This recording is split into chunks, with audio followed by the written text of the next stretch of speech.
Poor man got justice. Once upon a time, there lived a poor man named Ali. He worked hard for his living and was contented with whatever he had. Now Ali had a neighbor Qasim, who was as stingy as he was rich. It never gave him pleasure to see others, especially his poor neighbor, happy. He was always on the lookout for an excuse to get Ali into trouble. One day, Qasim held a feast in his house. The aroma of all the delicacies cooked in his house wafted in the wind and spread all over the neighborhood. Qasim, of course, never cared to invite his poor neighbor. Instead, he peeped over from his balcony into his neighbor's courtyard. To his consternation, he saw the poor man sitting and enjoying the delicious smell coming from his kitchen. Qasim's heart almost stopped in shock. "What?" thought he, "how dare that pauper inhale the aroma from my kitchen? My kitchen! The aroma from the food cooked with my money! The rascal! I will make him pay for this. I will take him to the Qazi and demand justice." Seething with anger, Qasim marched to Ali's house. Without so much as a greeting, he shouted to his neighbor, "You robber, you thief! How dare you steal from my house?" Poor Ali could not understand what theft he was being accused of. Without enlightening him, Qasim dragged the poor man to the Qazi. Word spread like wildfire, and a great crowd gathered to watch the proceedings. Qasim stood before the Qazi and presented his case in a loud and pompous voice. "Your Honor, this man had the audacity to sit in his backyard and without so much as lifting a finger, enjoy the delicious aroma of food coming from my kitchen. I demand payment for the pleasure that he enjoyed at my expense." "Your Honor, you have always been just, and I am sure that you will mete out justice in this case too." Indeed, the Qazi was a just man, as honorable and witty as he was just. He listened quietly. The shock on his face was slowly replaced by a twinkle in his eyes. Now he turned to Ali. "Is what this man says true? Did you enjoy at his expense?" "Yes, Your Honor, but I could not help it." "Ali, you have to pay Qasim for the favor enjoyed. The court orders both of you to come here tomorrow at the same time. By God, justice will be done." Qasim gave Ali a scornful look and walked out of the place with a victorious smile on his lips. Poor Ali was bewildered. Just as he was leaving, the Qazi called to him to a corner and whispered something in his ear. Ali's face lit up, and he hurried to his house. The next day, the court was overflowing. The whole town, which knew about the low character of Qasim and the innocent nature of Ali, were curious as to how their Qazi would solve this problem. Both Qasim and Ali were brought before the Qazi. Ali carried with him a big box. Qasim's face glowed with anticipation as he recognized Ali's money box. "All my money, Your Honor," said Ali. "Okay. Now, shake the box so that all of us can be sure your box contains money." Ali shook the money box vigorously, and there was a loud jingling noise. The Qazi turned to Qasim. "Oh Qasim, doesn't that sound lovely?" "Ah, yes, Your Honor." "Ali, shake the box once more," the Qazi commanded. Ali obeyed. "Qasim, don't you feel happy to hear the sound of so many coins?" the Qazi queried. His eyes glittering, Qasim exclaimed, "Oh Your Honor, the sound of that money gives me utmost pleasure." So saying, the greedy man was about to grab the money box from Ali. "Don't you dare touch it." The grim voice of the Qazi rang out. "Ali has paid you in full measure. Just as the aroma of your food gave him pleasure, so did the sound of his money gave you pleasure. You have been paid back in the same coin. Justice has been done." The courtroom rang with thundering applause for the Qazi for his keen wit and intelligence. The Qazi, his voice still grim, pronounced further, "Qasim, pay Ali 100 gold coins, and punishment for harassing your neighbor and disturbing the peace of his household." Ali returned home as happy man and Qasim as wiser man. Two friends and a bear. Once, two friends were on a journey through a forest. As they entered the deeper part of the forest, they were gripped with fear. They promised each other that they will stick together in case of any trouble, they will help each other in whatever way they can. All of a sudden, they saw a large bear approaching them. They both got scared. Seeing the bear very near to them, one of the friends climbed up a tree without helping the other friend.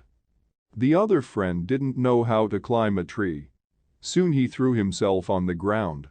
He closed his eyes, held his breath, and lay still as if he was not alive. He had somewhere heard that a bear doesn't eat a dead man. Now this turned up to a fact. The bear came close to him and sniffed around his ear and head. Thinking that the boy was dead, the bear left the boy and walked away. When the bear was out of sight, the friend climbed down from the tree and asked, "What did the bear whisper in your ear?" The other friend replied, "The bear warned me to avoid the company of friends who leave their friends alone in times of danger." Pot full of gold. A trader named Mark lived in a town. He had a vast business. He was very rich. But he was a very miserly person. Spending was a dirty word for him. Mark was such a miser that he ate dried up bread with a piece of pickle in his meal. He wore simple homemade clothes. He never employed any servant. In his house, to save money, his wife did all the household work. The couple had no issue. Mark went on foot wherever he had to go. All people knew that Mark was very wealthy, but extremely stingy. So, Mark had been nicknamed Tight Fist. All the money he earned he would convert into gold coins. Behind his house, he had a big garden. He went there every morning and evening for a walk. There, at a spot, he had buried a big earthen pot in the ground. That pot contained his gold corns.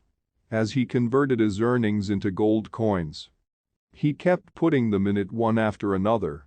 At night, only one earthen lamp was lit in his house. If his wife had to go in another corner to do some work, she had to carry the same lamp for the light. Mark had not told anyone about the gold coin treasure he was raising. Even his wife didn't know that her husband was treasuring up so much gold. She thought that he was living on crumbs because his business was not doing well. His wife Susan was a simple Orthodox woman. She talked to no one else except Mark. She never went out of the house.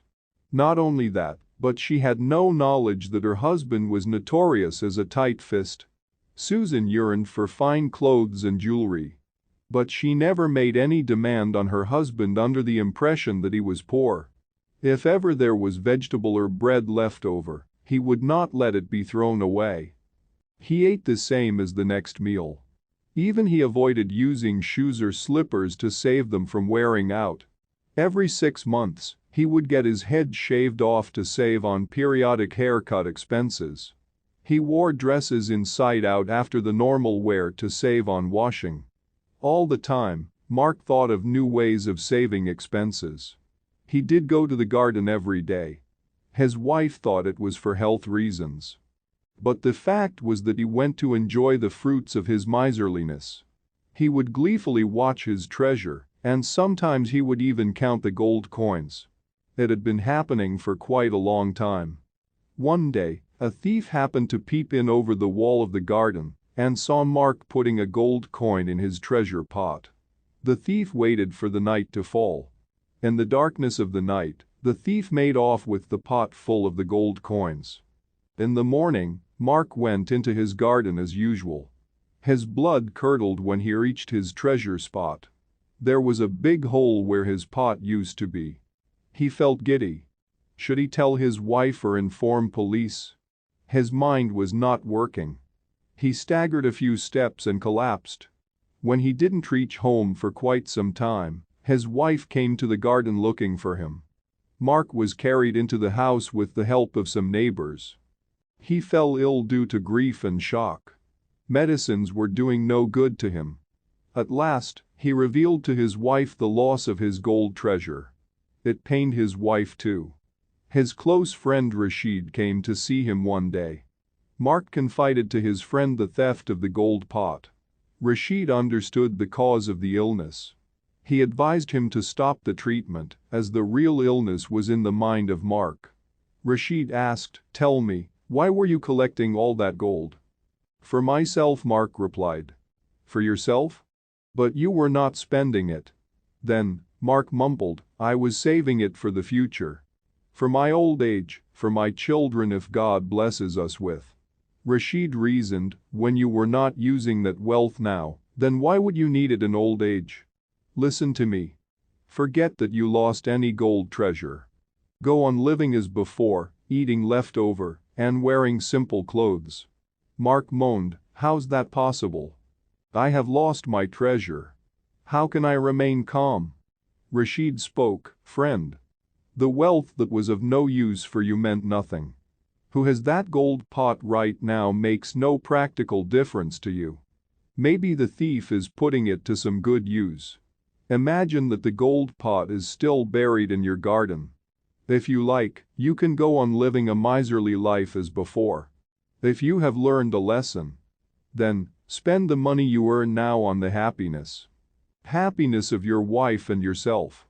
Don't worry about the children which you don't have, unfortunately. You have lost nothing, but gained a valuable experience." Mark saw reason in his friend's advice.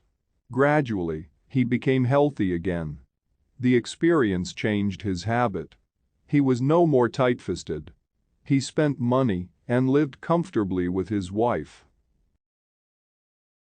Thanks for watching.